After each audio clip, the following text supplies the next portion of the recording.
All right. So I got to say, The Princess is a lot of fun. I love that it has this sort of anti-Rapunzel reverse raid feel to it. And so with that said, Jake and then Ben, how did the concept for this premise and this film really come about? Well, it's funny that you say that Rapunzel meets the raid, because that was the initial thing. Me and Ben were waiting to go into a meeting 2 or 3 years ago. I think it was 3 years ago now, wasn't it? 3 years ago this summer. 2019, yeah. And Ben literally said, what about doing Rapunzel by way of the raid? That being a princess at the top of the tower and fights her way down rather than a group of policemen fighting their way up the tower.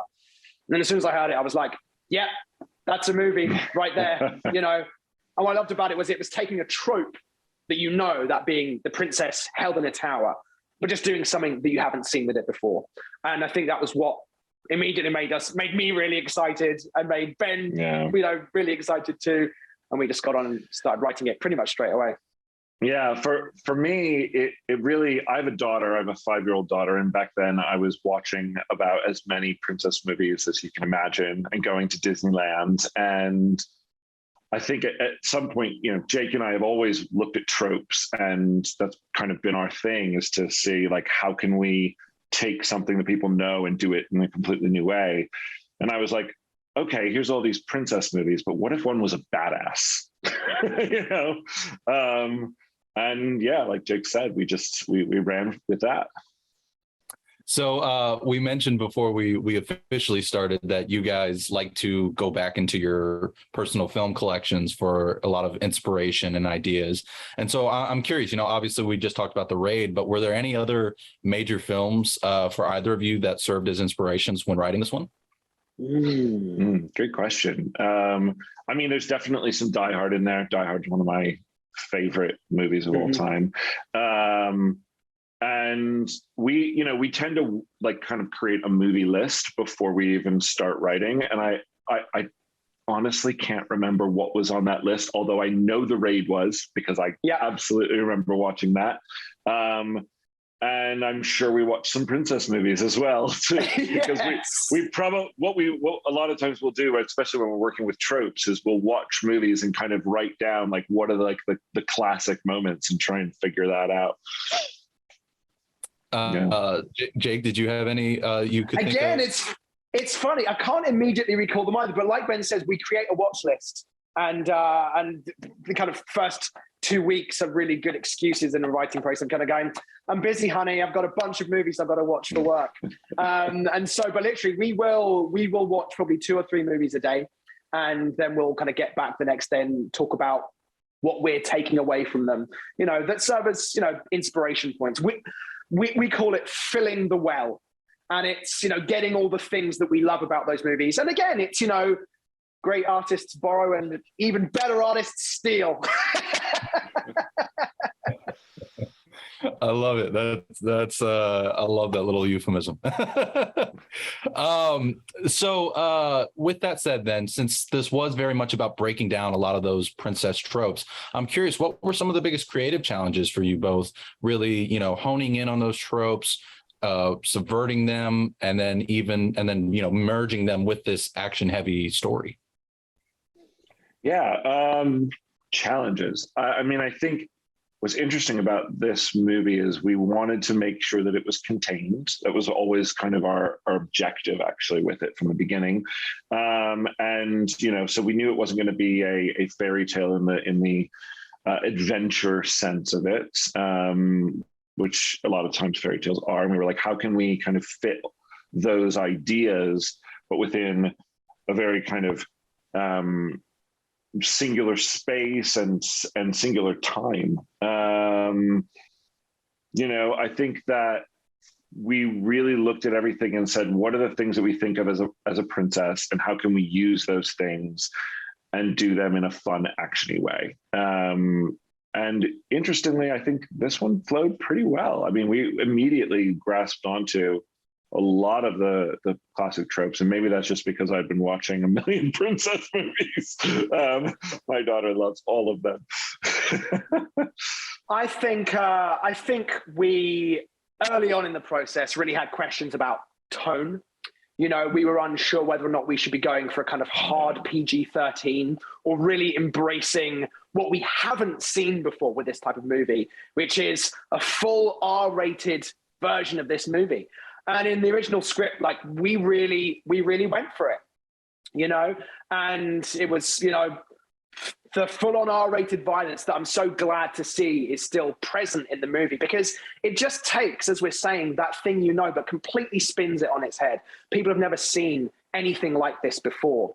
So yeah, that was I think part of the kind of fun and the joy of it. And the moments we were going, oh, can we do that? Is that too much? But ultimately, I think we just really went for it, and it's present in the movie that you see now.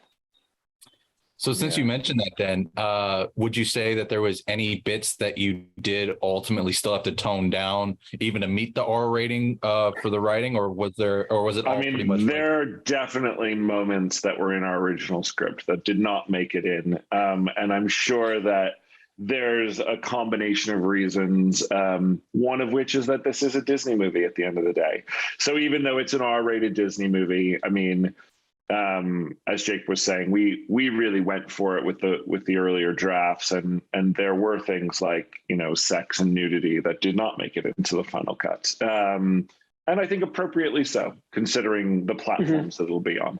You know, I think as well, you know, we were thinking a lot about the franchisability of it, and I think we created a larger world as a backdrop to the story. And again, a lot of that is not present in the movie that we see now, but I actually think it makes the movie better, because I think it makes it easier to understand. There's no confusing elements to it at all. But that being said, we absolutely do foresee there being a princess too.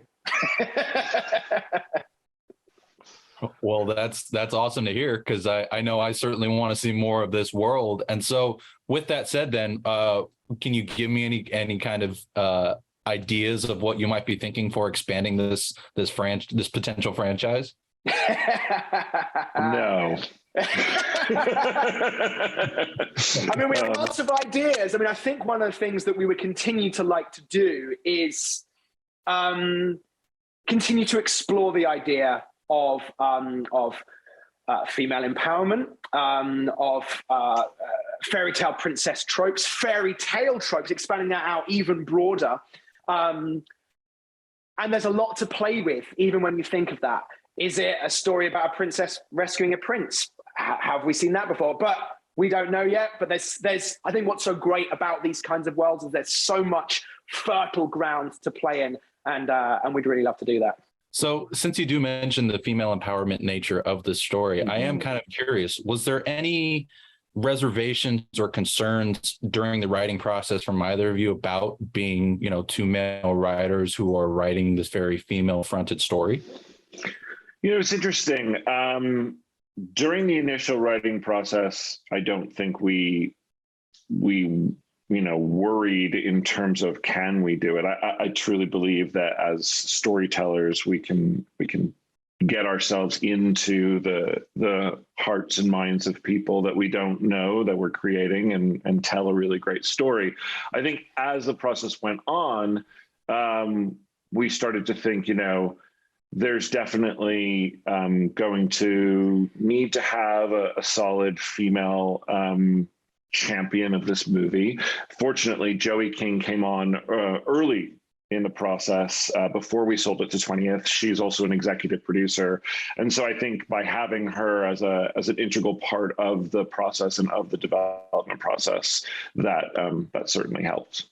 Yeah. So since you do mention Joey coming on early, that was going to be one of my questions, was how involved were you in searching for your titular princess?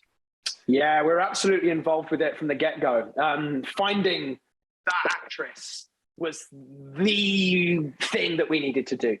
And I think what's so great about Joey is she has the history of her wonderful filmography, whereby she's never done something like this before. And so in many respects, she is the princess. When you think of her, you might think of the Kissing Booth movies. You don't think kick-ass action star. And as soon as her name came up and we watched her movies, we were like, yes, because this is doing exactly what we want. Taking a young woman who you think is only this, and then she proved to everyone on the set that she could actually do this. So many respects, she became almost the kind of personification of the theme of the movie, which was so wonderful. That's amazing. That's what you hope for. Absolutely. Yeah, right. It's always a risk, you know, especially with someone who's never done action before.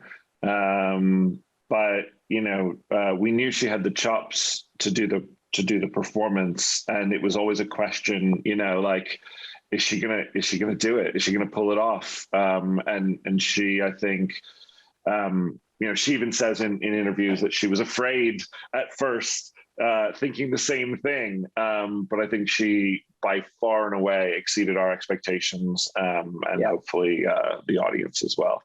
So with that said, then with the fighting, how much of, I mean, it feels like there's so many different styles going on. It feels like the hand-to-hand combat we've come to know from a lot of 87 North movies, but also that sword sandals type action. So I'm curious, when you were writing the script, did you have that sort of mix of fighting sequences in there as well, or did a lot of that come from the direction?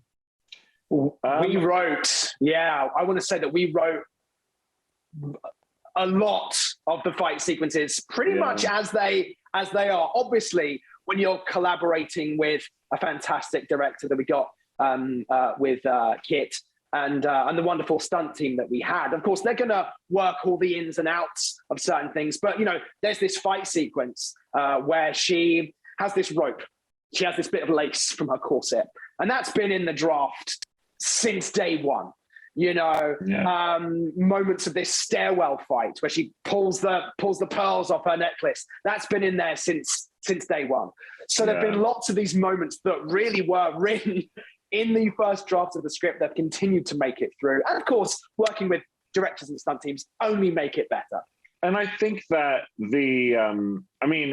the choreography that you see on screen is 100% a team effort between what we wrote on the script, what Kit came to it with his amazing action background, and an incredible stunt team, and Joey even.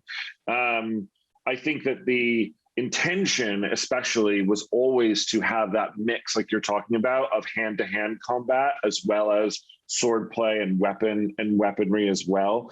Partly because we wanted to see her physically go up against these big, stronger men and watch her use what she has naturally. I mean, the reality is that we didn't want to see a superhero. We wanted to see someone who could use her size, the fact that she knows she's not stronger, but she might be faster, more agile. And I think what we wrote in that then was just expanded upon really by Kit and the rest of the team. It's fun to put a character in situations whereby they might not have a weapon. They only have what's available at hand. You see that in this kitchen fight sequence. My favorite move didn't make it into the final script, but this was the move that I loved originally. We wanted to find fighting with a medieval turkey leg. We're like, can we have the Ren Fair turkey leg? And originally, she grabbed this turkey leg, stuck it in a guy's mouth, and then kicked the bone through the back of his face. Unfortunately, didn't make it in, but maybe it'll make it in the sequel. That I'm trying to think. That reminds me of a few different movies that I love do a similar thing. Like Shoot 'Em Up, I think, does something similar with a carrot, and it's hysterical. Nice. So fingers crossed that makes it in the sequel for you guys. And so with that said, then how does it feel gearing up for the upcoming release on Hulu after all this time? So exciting. So exciting. You know, we've been working together for almost 14 years. This is the first script of ours that's actually gone through the production process and is now being released. So it's a huge milestone for us. Absolutely. Yeah, it's super jazzy. It's been great to see all the online buzz about it. And everyone's saying, oh my goodness, we've never seen anything like this before. It's so nice to be able to share a really fun movie with the world. But I think that more importantly than being fun, has a really great message underneath it. And it comes at a great time, too, where we're getting a lot of female-fronted action films like this, be it Atomic Blonde or Kate on Netflix or Gunpowder Milkshake.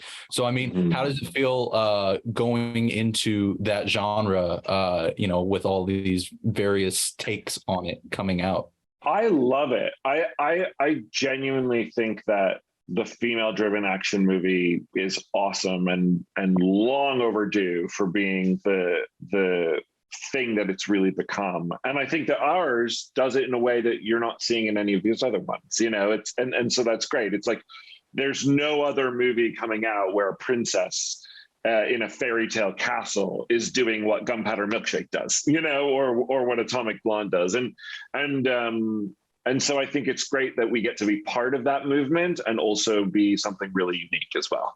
Two of our favorite movies are Aliens and Terminator 2.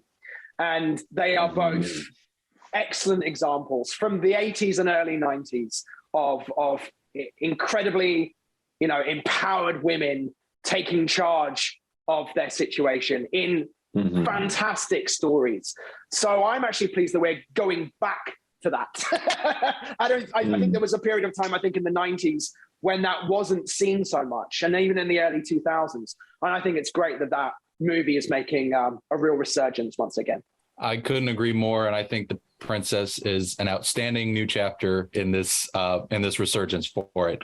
Well, guys, that's all the questions I really had. So thank you both so much for taking the time to chat. I really do appreciate it.